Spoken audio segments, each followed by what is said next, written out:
to believe that they're entitled to more and that they need to punish people for them not getting what they think they deserve. Does it feel like folks have got a very deep sense of Kohberger's motive yet, would you say? I mean, even from those who really knew him, his professor, a classmate. I think he had this compulsion, this need, this necessity to do it, and he's probably always wanted to do it and finally said, F it, I'm going to do it. Or is the answer that Kohberger is dumb? You were that careless, that foolish, that stupid. Master degree, you're a joke. Complete joke. The truth is, you're as dumb as they come. Stupid, clumsy, slow, sloppy, weak, dirty. Is the right way to deal with these sorts of crimes name-calling? To fight anger with anger? Would you like to see this sort of thing in crimes and courtrooms in the future? There's absolutely no point not being honest. Yeah. You have a radar. Yeah. And this raises a really interesting question around authenticity. Should we be absolutely authentic, absolutely honest about how we feel all the time? Well, if that's true, then shouldn't a criminal be authentic to their nature as well? Is authenticity an absolute value, no matter what the context? I got nightmares in my head, I fear. Thoughts build up until I can't feel. My mind fills up into a creature, and it haunts me somewhere much deeper. I got nightmares in my head, I fear. Hello and welcome to True Crime Rocket Science. In this analysis, we're going to examine Kohberger's own words. He may not have spoken in court, but he has railed extensively in the past, especially online, about his gripes with the world. And what do you think emerges? Is it a hatred of others? Well, what emerges isn't so much a hatred of others, but of himself. With a seatbelt like this, I didn't check as I was coming up, so that's why I asked you. Do you usually? I should. I noticed you weren't wearing it, and I'm on this emphasis, and And I think to some extent people who hate life, and to some extent even themselves, feel like they need to prove that they're right and someone else is wrong all the time. That's one way they get validation. Now, you don't have to be Sherlock Holmes to piece together Kohberger's psychology, and you don't have to be a psychologist either. You do have to be curious, and you have to put in some effort. So let me ask you, when you saw Kohberger in court, blank, rigid, expressionless, did you think he's been like that his entire life? Let me ask you again. Put up your hand if you think Kohberger has been numb and blank his entire life. Are you out of your fucking mind? You've just seen Kohberger at the traffic stop. Did he seem blank then? Did the people that he gave classes to think that he was blank? Was that the first thing they said when they spoke about him? Did you notice at one point in court, Kohberger glanced at the judge without turning his head, his black eyes simply swiveled in those large empty sockets towards the judge and back again? Do you think nothing is going on in his mind? It's easy to misinterpret that blankness as dumbness. It's also easy to forget what led up to this. Can we have another show of hands now? Who here likes to call Kohberger a psychopath? Do you think Kohberger was born a psychopath? What would you say if I told you there's a very simple way for any person, for every person, to become a psychopath? Yes, even you. Yes, even me. Just become addicted to something. Someone addicted to their phone who doesn't notice anything going on in the world around them is also like a numb, dumb, empty psychopath. Have you been on your phone for extended periods while the people around you sort of recede into nothingness, where you don't notice them, you don't notice what they're saying, you don't notice what they're asking, you don't notice their needs? The difference is Kohberger, once upon a time, wanted to be numb, needed to be numb, wanted to escape, needed to escape, and then woke up one day and he was numb. Woke up one day and he had escaped, But then he wanted to feel again. He wanted to plug back into society. But the damage was done. The important thing to note in that little anecdote is, well, he wants to be numb. Why? Because his feelings are overwhelming him. He needs to be numb. Why? Because of the surfeit of feelings that he's feeling. And then he achieves this numbness only to want to come back to kind of his humanity. So you might say the damage was done. What damage? What caused this damage? Well, addiction. Well, this. Oh, so we're not going to talk about Kohberger's heroin period. That's interesting. We're just going to kind of schizophrenically say, this guy we have right in front of us has been like this all along. He's been like that all along. But what happens when we think a little bit about his backstory and we deal with the known literature regarding heroin use, right?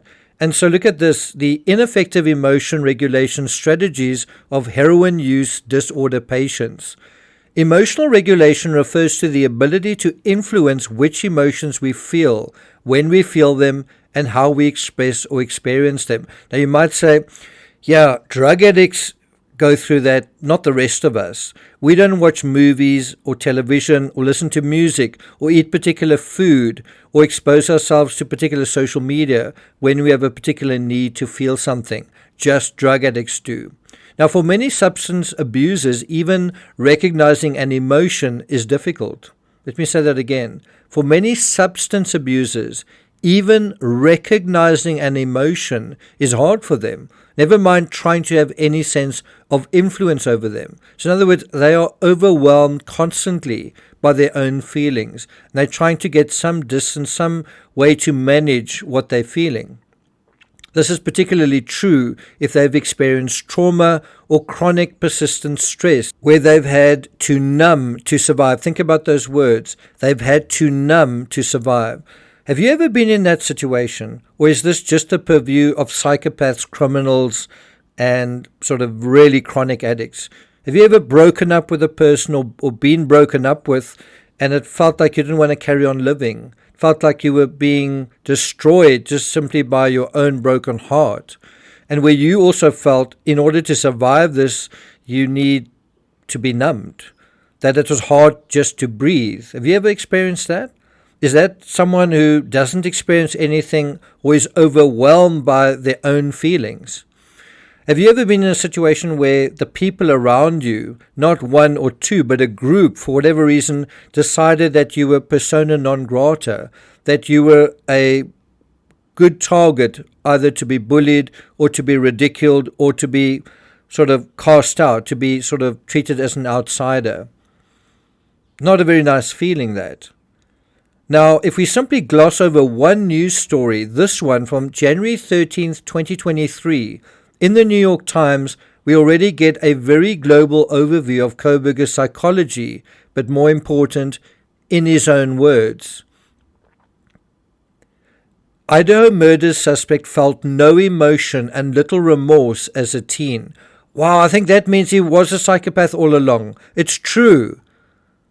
Messages and online posts from the PhD student now charged with 4 murders show that he was once detached and worse before he became fascinated with criminal minds. Oh, so I think he didn't feel anything to begin with, and that's why he liked criminals, because he felt that he had something in common with them, right? Well, a very valid question is, which came first, the mental health chicken, or did heroin scramble those eggs first? According to the article, Kohberger wrote years ago of having very negative thoughts, that he didn't want to be alive anymore. He was not being able to feel emotions, and he was observing his own life as if it were a video game. By the way, a video game is another way to simply be so disassociated from the world that you don't really feel anything for the world, and to become so immune to emotion because of the amounts of destruction and mayhem that take place in these video games, the overstimulation, that when you step away from the video game, everything else pales by comparison. People seem to be like cardboard cutouts. like they are in video games. And so he said that he could do whatever I want with little remorse. Did you ever think that at the age of 15 you would be a full-blown heroin addict? No, it's not like you wake up one day and think that you're going to be a heroin addict. It just slowly progresses from the small stuff, pot, alcohol, cigarettes, and it just keeps going. It's very interesting to me that Kohberger's crisis starts when he's a teenager, just like this addict in the clip. And so, how were you when you're 15 years old? Were you very settled and happy in the world? If you're not the most good-looking person, is life very hunky-dory, especially in high school? At around 16, after years of using heroin, Kohberger likely uses heroin because of another crisis, being bullied at school, and his inability to get a girlfriend even then. And of course, there are other things going on at home, double bankruptcies. What's that like? How much fun is that? You can't stand here all day dreaming about heroin and Ziggy Pop. It's Iggy Pop. Whatever. I mean, the guy's dead anyway. Iggy Pop is not dead. He toured last year. Tommy went to see him. The point is, you've got to find something new. She was right. I had to find something new. And the fact that he keeps repeating that his life feels like a video game also tells you what his frame of reference is then and what he's doing with his time between sessions in terms of, getting high. It's actually a measure of healthy mental health where you say, wow, I'm starting to see life like it's a video game. I think there's something wrong with that. Well, that is actually someone who's somewhat self-aware, that someone's realizing these feelings I have aren't really right, but what do I do about them?